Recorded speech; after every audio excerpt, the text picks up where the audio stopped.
कोई तो उस विचित्र स्वर में कह रहा था, मैं भूत हूँ, मैं पिशाच हूँ, मैं तुम्हारे प्राण हर लूंगा, मैं भूत हूँ।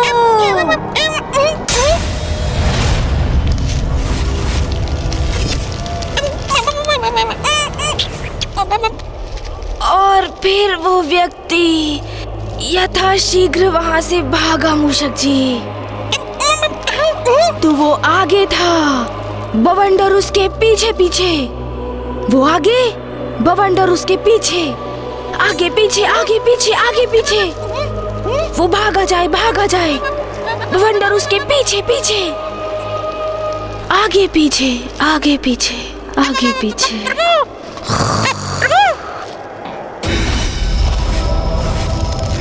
मुझे ऐसा क्यों प्रतीत हो रहा है जैसे कोई पूरी शक्ति उपस्थित है यहाँ। मुझे प्रभु को बताना होगा। ये क्या, प्रभु तो निद्रा में चले गए। अब मैं क्या करूं?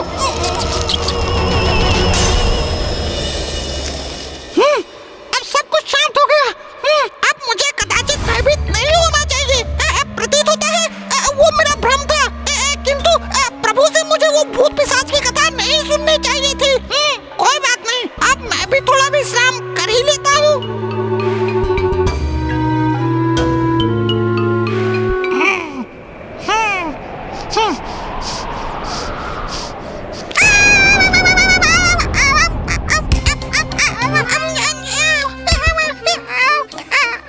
इसमें इतना भयभीत होने की क्या बात है भला? और इससे गिरा एक पत्ता ही तो है ये। और वैसे भी जहाँ स्वयं प्रथम पूज्य गणेश जी हैं, वहाँ मुझे सताने कोई भूत प्रेत भला कैसे आ सकता है? क्या भ्रम ही है। कदाचित मुझे प्रभु से वो भूत पिशाच की कथा सुननी ही नहीं चाहिए थी। पुनः विश्राम करता हूँ।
ये ध्वनि कैसी थी? मैं व्यर्थ ही चिंता कर रहा हूँ। ये तो मात्र वायु का प्रवाह है, किंतु इससे उत्पन्न भय से मुझे प्यास लग गई है।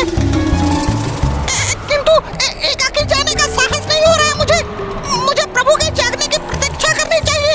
हे प्रभु। माँ के हाथ के मोदक, आहा, आनंद आ गया। वाह, प्रभु ने तो निद्रा में ही अपने भूख प्यास मिटा ली। प्रतीत होता है अब मुझे एकाकी ही जाना होगा। मैं हूँ प्रभु का वाहन मूषक, एक कुशल धावक, एक वीर योद्धा। फिर भला मुझे भयभीत होने की क्या आवश्यकता? मैं तो स्वयं ही सब कुछ संभाल सकता हूँ।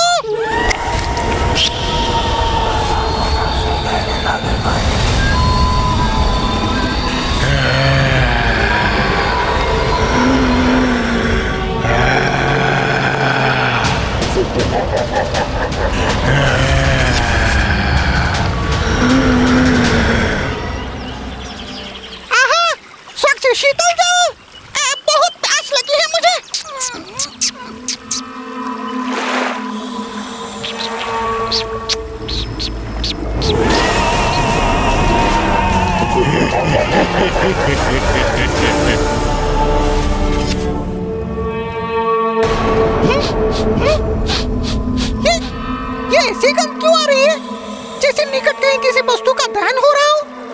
जब भूत पिशाच निकट आते हैं तो ऐसी ही गंध आती है मूषक जी।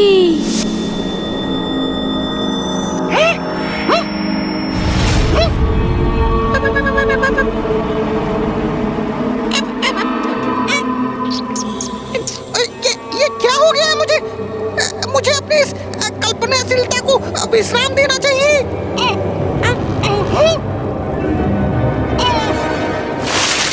कदाचित अपने मुख पर इस शीतल जल के छिड़काव से मेरा भय दूर हो जाएगा।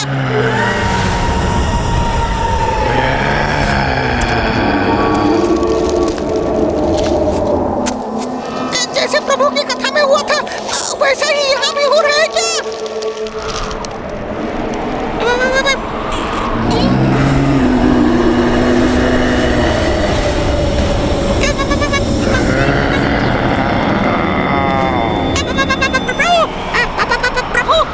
जैसे सूखे पत्तों पर चर पर करते हुए किसी के पांव उसकी ओर बढ़े आ रहे हों।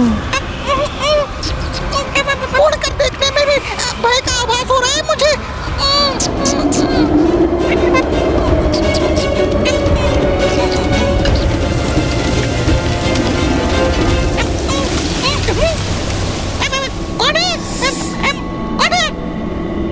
कोई नहीं है यहाँ। मुझे शीघ्र अतिशीघ्र प्रभु के निकट पहुंच जाना चाहिए। वहीं सुरक्षित रहूंगा मैं।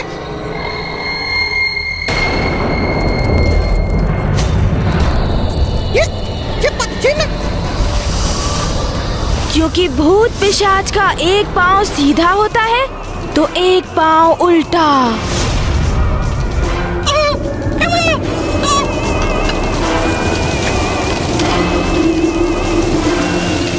और फिर अचानक से वायु का तीव्र प्रवाह उत्पन्न हुआ।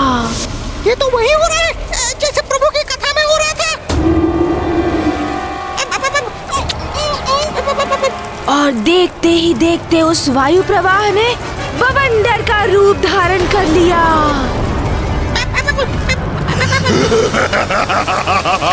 ये हंसी कैसी भयानक हंसी थी।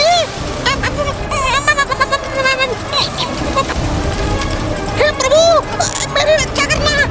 किंतु प्रभु कैसे करेंगे रक्षा? वो तो निद्रा में लीन है। क्या करूं मैं? क्या होगा मेरा? क्या हो रहा है?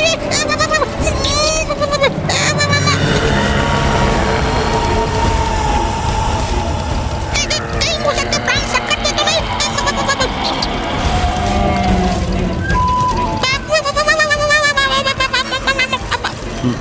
स्वामी ये क्या कर दिया आपने? आपके मुख से प्रस्फुटित हुई वो कथा सच हो ही गई। जब भूत पिशाच किसी को मारना चाहता है तो वो बवंडर बन जाता है मूषक जी। जैसे एक भूत पिशाच बवंडर का रूप धारण कर भूत पिशाच आक्रमण करने वाले भूत पिशाच बवंडर का रूप धारण करते हैं।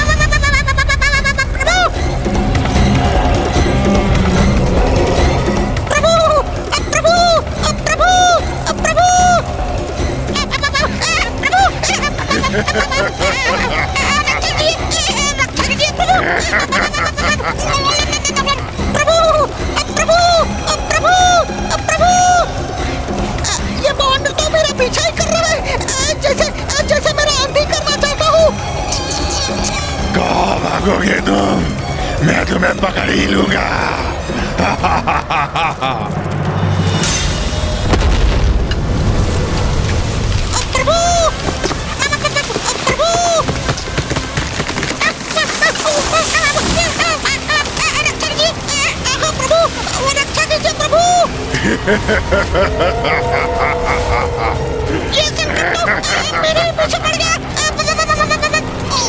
कितना भागोगे तुम? मैं पकड़ ही लूंगा तुम्हें। आज तो मूषक गए प्राण से। भाग मूषक, भाग मूषक। प्रभु रक्षा कीजिए प्रभु।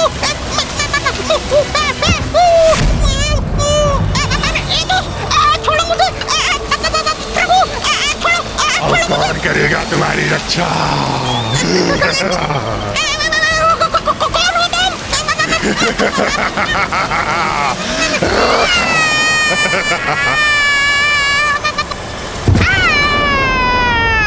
मूषक जी, थोड़ी देर और विश्राम करने दीजिए ना।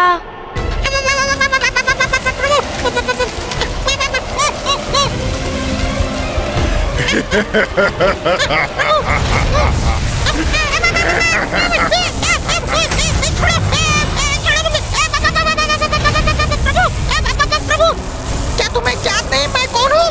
मैं मूषक हूँ, प्रथम पूज्य गणेश जी का वाहन।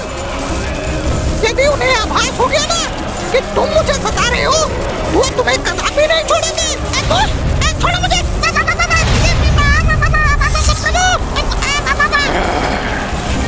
इतनी सरलता से कहीं नहीं जाने दूंगा तुम्हें। ज्ञात है मुझे कौन हो तुम, ये भी ज्ञात है कौन है तुम्हारा प्रभु, इसीलिए तो सता रहा हूँ तुम्हें। अरे इसे ज्ञात है, मैं प्रभु का वाहन हूँ, फिर भी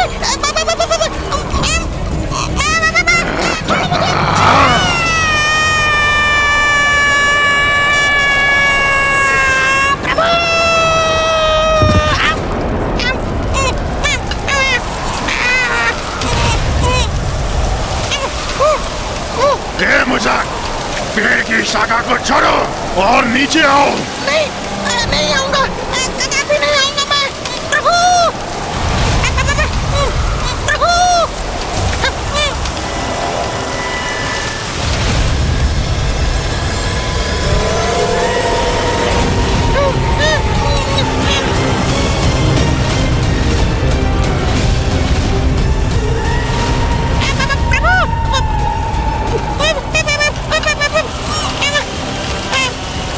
बवंडर तो सब कुछ निकलता हुआ मेरी ओर ही बढ़ रहा है।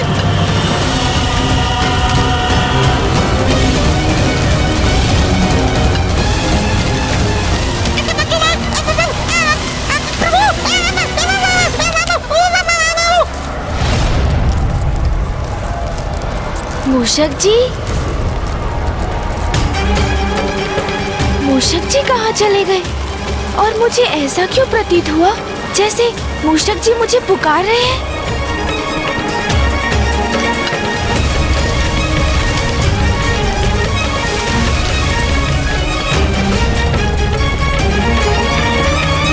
ना कोई वायु प्रवाह और ना कोई कारण, तो ये वृक्ष इस प्रकार क्यों झूल रहे हैं? कुछ तो है जो उचित नहीं। मुझे चिंता हो रही है। मुझे मूषक जी को अभी ढूंढना होगा।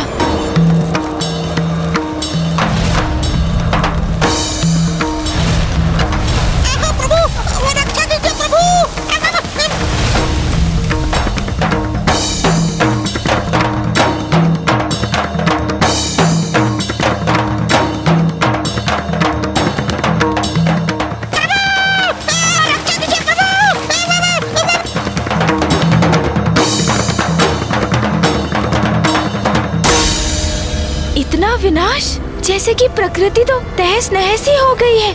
ऐसा क्यों प्रतीत हो रहा है जैसे कि यहाँ पर कोई भीषण बवंडर उत्पन्न होकर सर्वनाश कर गया है। मुझे मूषक जी को ढूंढना होगा। मूषक जी, मूषक जी, मूषक जी, कहाँ हैं आप?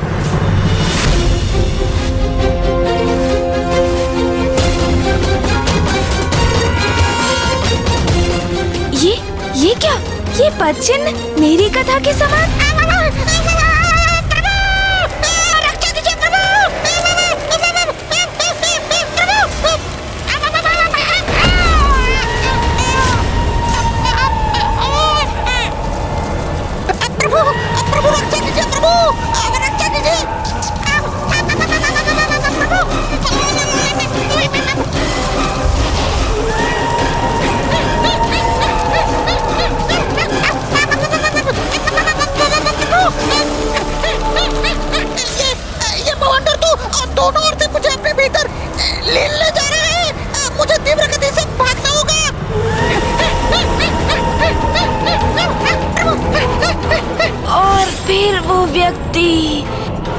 यथाशीघ्र वहाँ से भागा मूषक जी।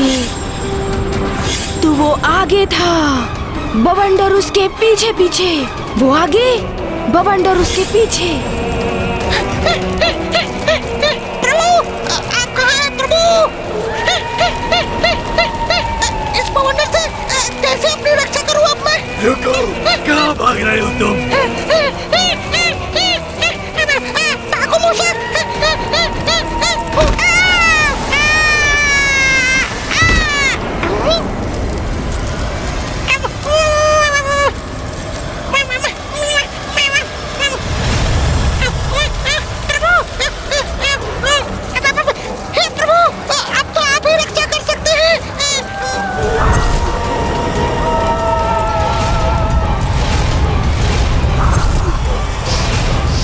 मूषक जी, मूषक जी, प्रभु!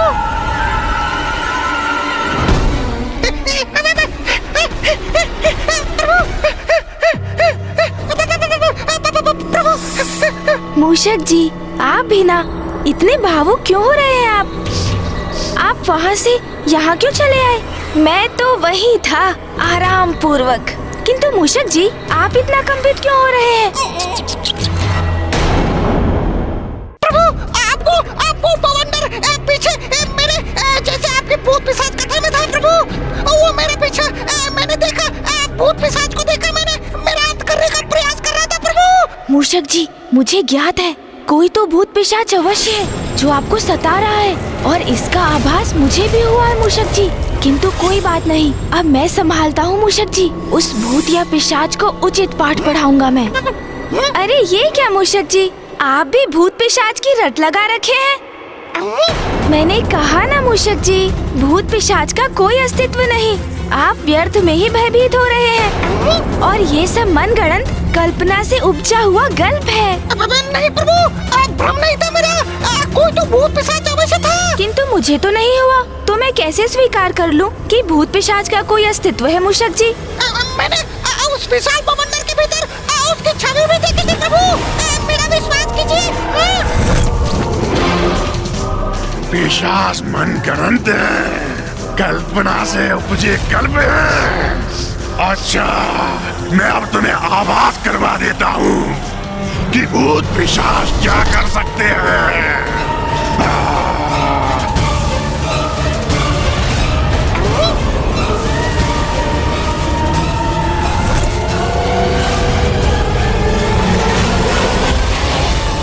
नहीं प्रभु, भूत पिशाच है, मुझे आभास हुआ था। वो देखिए प्रभु, उस वृक्ष को।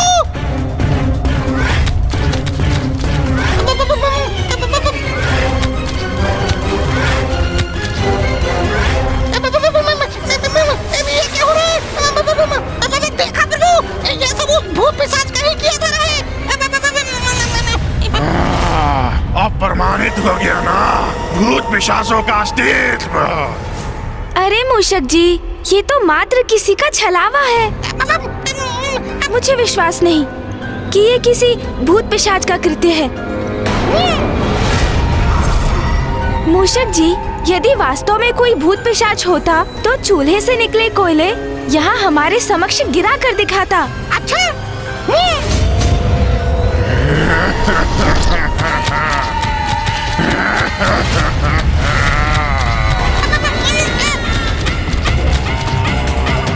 ये देखिए प्रभु, ये देखिए।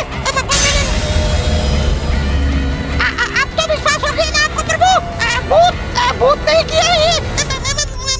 यदि सत्य में कोई भूत पिशाच है तो उसके द्वारा चूल्हे से निकले कोयले को पुनः लुप्त करके दिखाए, तभी मैं मानूंगा।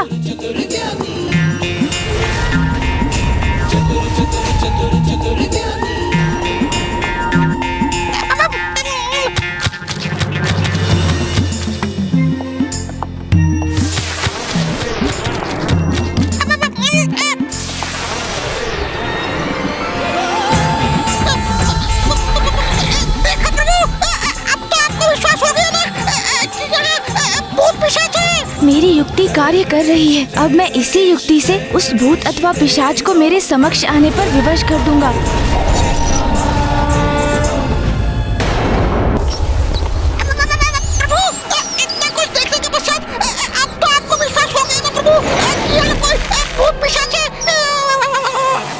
अभी भी संदेह है मूषक जी, ये किसी भूत पिशाच का कृत्य नहीं है। मूषक जी, जैसे चूल्हे से निकले कोयले पूर्व में अकस्मात आए थे, वैसे ही लुप्त भी हो गए। और जहाँ तक पत्तों से वृक्ष के जुड़ाव की बात है, ये भी किसी का छलावा ही है। नहीं नहीं, मुझे ये विश्वास नहीं कि ये किसी भूत पिशाच की शक्ति ने किया है।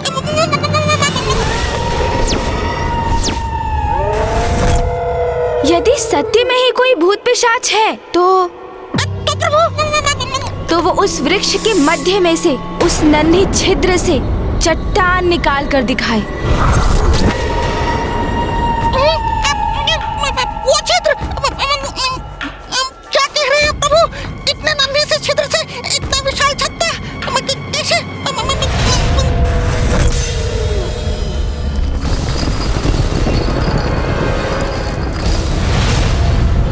ये क्या?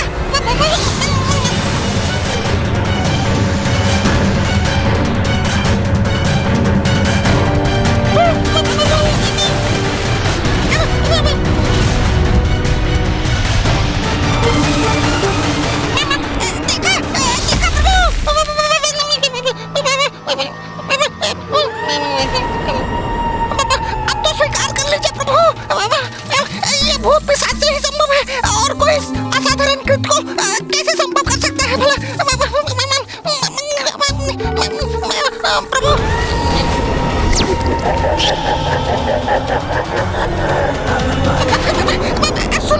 सुना आपने प्रभु?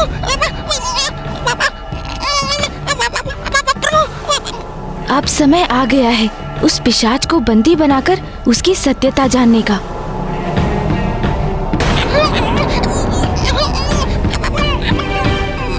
चलिए, उचित है, यदि कोई भूत पिशाच है तो इस पोटली के भीतर प्रवेश कर दिखाए। उसके पोटली में समाते ही ये पोटली फूल जाएगी मूषक जी। हाँ, फिर मैं भी मान लूंगा। वो आएगा प्रभु, देख लीजिएगा।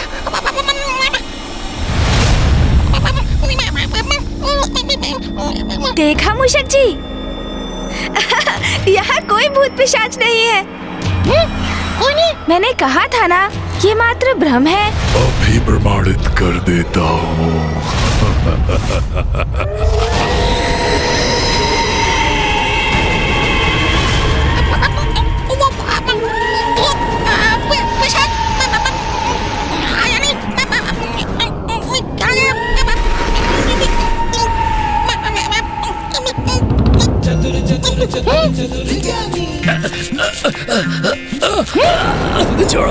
ये लीजिए मूषक जी, जो भी भूत पिशाच था और जिसने आपको कष्ट पहुंचाया, उसे हमने इस पोटली में बंद कर दिया है। मुक्त करो! अरे छोड़ो मुझे! बाहर आने दो मुझे! बाहर आने दो! छोड़ो! नहीं प्रभु, उसे बाहर कदापि मत आने दीजिएगा प्रभु। बाहर तो तुम्हें तभी आने दूंगा जब तुम बाहर आकर हमारे समक्ष अपना वास्तविक रूप उजागर करोगे। उचित है, मैं तुम्हें दिखाऊंगा अपना वास्तविक रूप। छोड़ो, उसे मुक्त मत कीजिएगा। हम किसी भूत पिशाच का कथन कैसे स्वीकार कर लें प्रभु? भूत नहीं, पिशाच हूँ मैं, और पिशाच अपना वचन अवश्य निभाते हैं। मुझे मुक्त करो। ये जो भी है सर्वथा उचित कह रहा है मूषक जी, क्योंकि भूत पिशाच अपना वचन अवश्य निभाते हैं, इसलिए मैं इसे मुक्त करता हूँ। अब सब आपके ऊपर है प्रभु।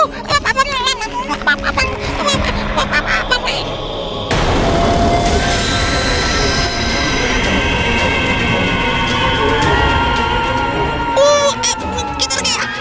पिशाच किधर गया?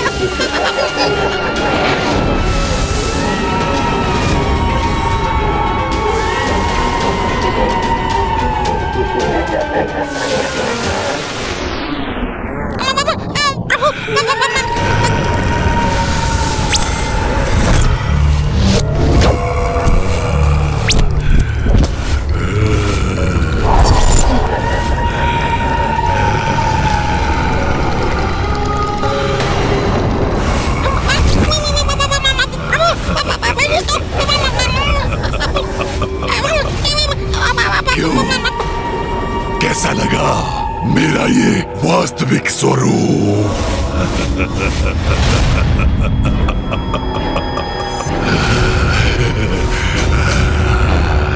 और ये भी ज्ञात कर लो, मैं जैसा हूँ उसका कारण तुम हो।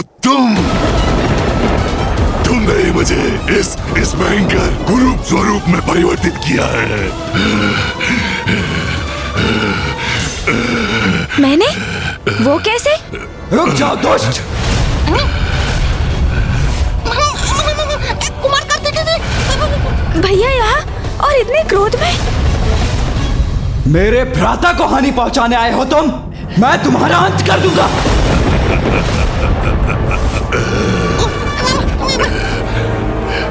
ये क्या कर रहे हैं भैया?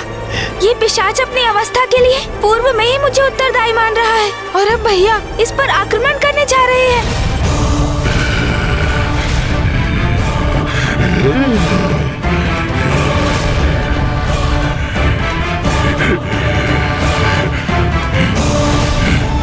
भैया तो बहुत आक्रामक मुद्रा में है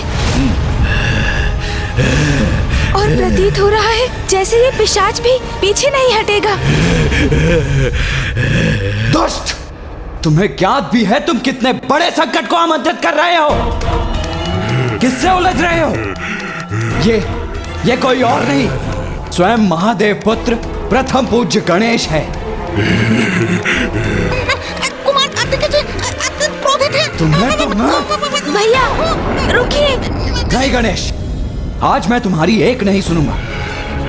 इस दुष्ट उद्दंड पिशाच पर अपना प्रहार अवश्य करूंगा मैं। आइए, क्यों नहीं? कीजिए प्रहार कीजिए। आप भी मेरा वध कर दीजिए जैसे पूर्व में आपके भ्राता ने किया था। उसी प्रकार आप भी मेरा अंत करने का आनंद लीजिए, आनंद लीजिए।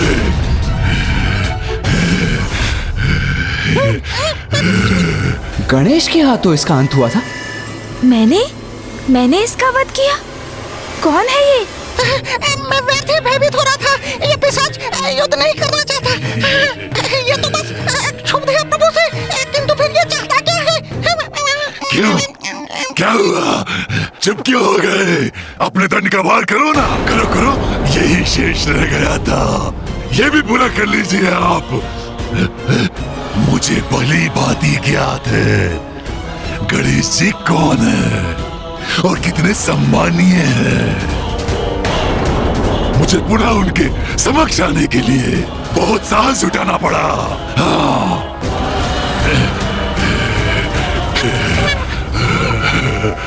कौन है ये पिशाच? किंतु पिशाच तुम तो मेरे पीछे पड़े थे, मुझे क्यों हाथ करना चाहते थे? तो पिशाच हूँ, कुछ तो अवश्य सताऊंगा ना। और वैसे भी मैं ये सब कुछ गणेश जी का ध्यान अपनी ओर आकर्षित करने के लिए कर रहा था। वैसे तो ये भी सत्य है, तुम अत्यंत स्वादिष्ट प्रतीत होते हो। इस पिशाच का कोई विश्वास नहीं। कब मेरा आहार करने पुनः मेरे पीछे पड़ जाए। मैं तो प्रभु के पीछे ही सुरक्षित हूँ। अच्छा अब रुको, तुम मूषक जी से वार्तालाप करने तो यहाँ नहीं आए हो ना? तो अपना परिचय दो, बताओ कौन हो तुम? कौन हो तुम? मैं अपना परिचय अवश्य दूंगा गणेश जी, किंतु उसके पूर्व आपको मुझे एक वचन देना होगा कि आप मेरी सहायता करेंगे।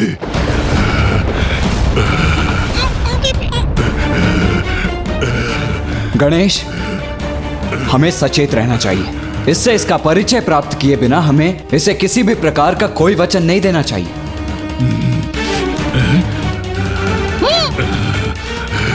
भैया, मुझसे सहायता प्राप्त करना यदि इसके लिए आवश्यक नहीं होता तो ये इस प्रकार यहाँ आकर मुझसे सहायता की गुहार नहीं लगाता भैया।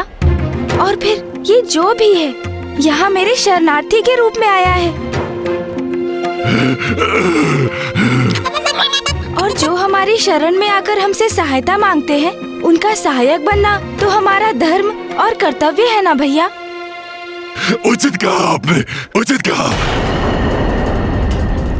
सर्वथा उचित कहते हैं प्रथम पूज्य गणेश जी। आपने मुझे वचन दिया है, आप मेरी सहायता करेंगे और मेरी सहायता करना आपका धर्म है, आपका कर्तव्य है। इसीलिए तो मैं आपसे आपका वचन मांग रहा हूँ कि आप मेरी सहायता करेंगे, आप मुझे निराश नहीं करेंगे।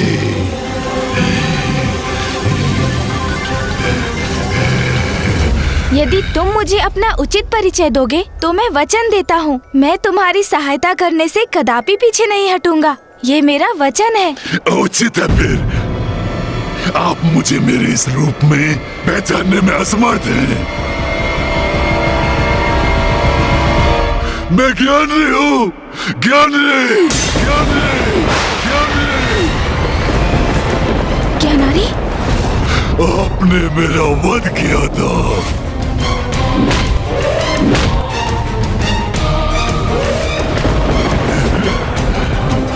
ज्ञानारी, त्रिलोक विजेता असुर राज ज्ञानारी के पुत्र को इस प्रकार धरती में बिठाने का दुस्साहस कैसे किया तुमने? इतना अहंकार था मुझे अपने बल पर। स्वयं को संसार का नवीन ईश्वर घोषित किया था मैंने। अब देखिए, देखिए मुझे, उसके परिणाम स्वरूप क्या दुर्दशा हो गई है मेरी। तुम जिस योग्य थे वही परिणाम हुआ है तुम्हारा। अपने पापों के कारण ही ऐसी अवस्था हुई है तुम्हारी। उसके लिए तुम गणेश को दोष नहीं दे सकते। मैं कहाँ गणेश जी को दोष दे रहा हूँ कुमार कार्तिकेय। मैं तो मात्र इतना कह रहा हूँ कि गणेश जी ने मेरा वध किया और मेरे दुष्कर्मों के कारण मेरे पुत्र ने मेरे अंत के पश्चात मेरा अंतिम संस्कार और श्राद्ध नहीं किया।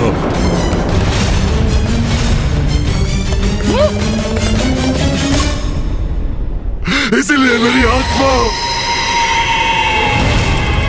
अरे कहाँ चला गया ये ज्ञानारी? ये दुष्ट अचानक अदृश्य क्यों हो गए? कदाचित हमें सावधान रहना चाहिए।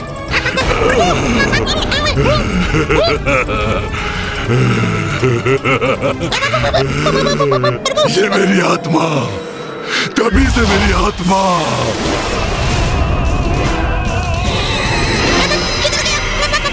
और इसी प्रकार भटकते भटकते मैं पिशाच बन गया हूँ।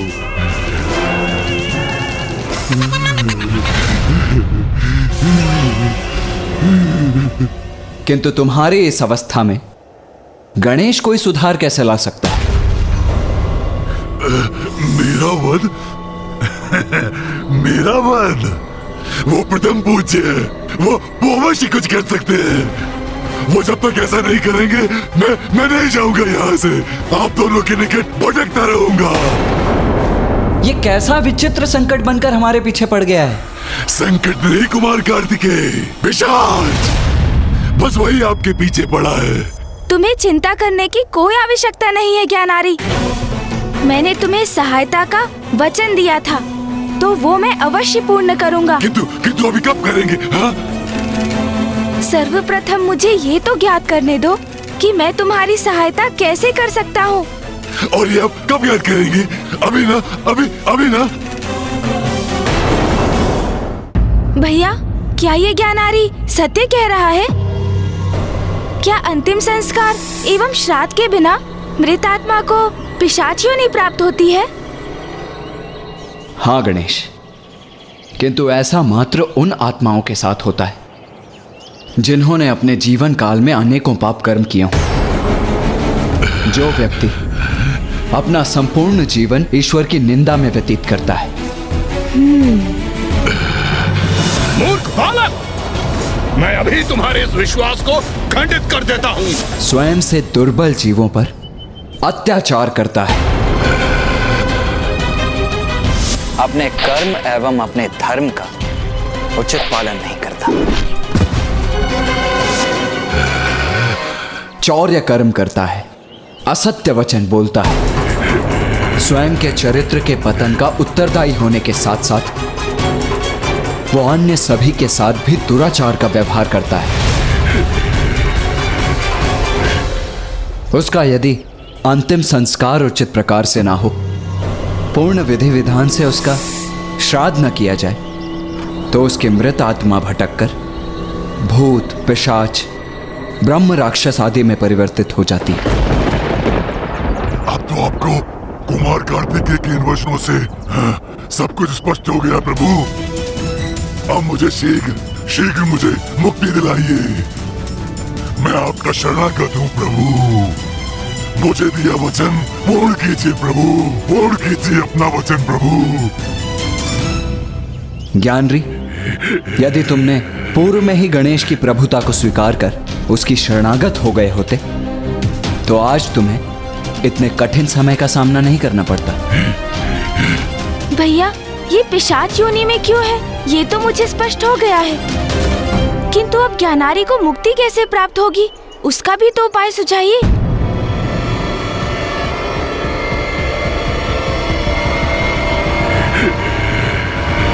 काशी।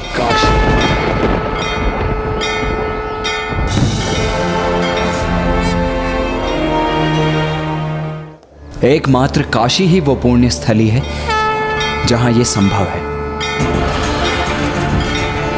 मोक्षदायिनी काशी में तो सभी को मोक्ष प्राप्त हो जाता है। उचित है भैया, तो आप ये भी बताने की कृपा करें कि काशी में ऐसा क्या विशेष है। काशी वो धर्म स्थली है जो पिता श्री महादेव को सर्वाधिक प्रिय है। वो पावन नगरी है जिसका कण कण शिवमय है, जिसका कभी विनाश नहीं होता, जो सृष्टि के पूर्व भी और प्रलय के उपरांत भी अपने स्थान पर स्थिर रहती है। वो काशी जिसकी रचना तो स्वयं पिता श्री महादेव एवं मां आदि शक्ति ने की है। स्मरण करो गणेश, माता श्री महाकाली ने स्वयं अपने श्रीमुख से हम सभी को ये कथा सुनाई थी। ये उस समय की बात है जब प्रलय के पश्चात संसार में कुछ भी शेष नहीं रहा था।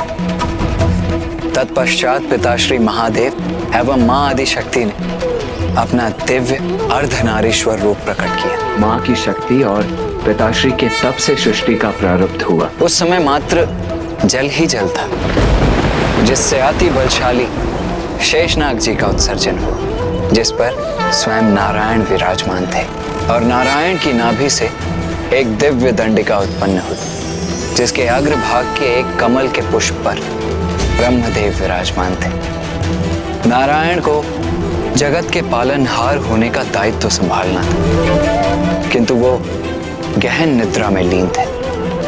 जिस निद्रा से उन्हें जागृत करने हेतु माता महामाया ने दो असुर मधु और कैटब को उत्पन्न किया, और वो दोनों माता महामाया के आदेश पर विष्णुदेव से युद्ध करने निकले।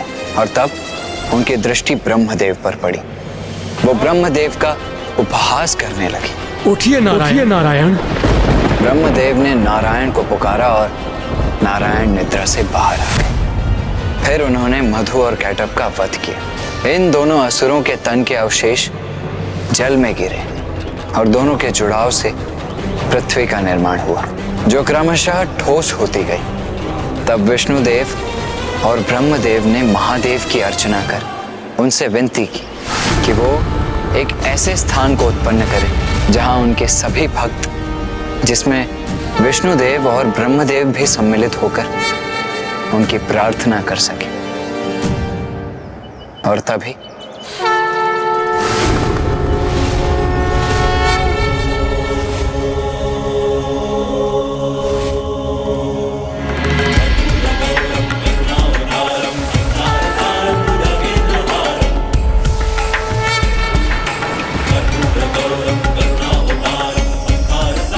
और इस प्रकार महादेव ने काशी को उत्पन्न किया, जो महादेव के संपूर्ण तेजों का सारभूत है, अर्थात स्वयं महादेव का ही स्वरूप है। तो भैया, क्या काशी जाकर इस पिशाच की मुक्ति संभव हो जाएगी? हाँ गणेश,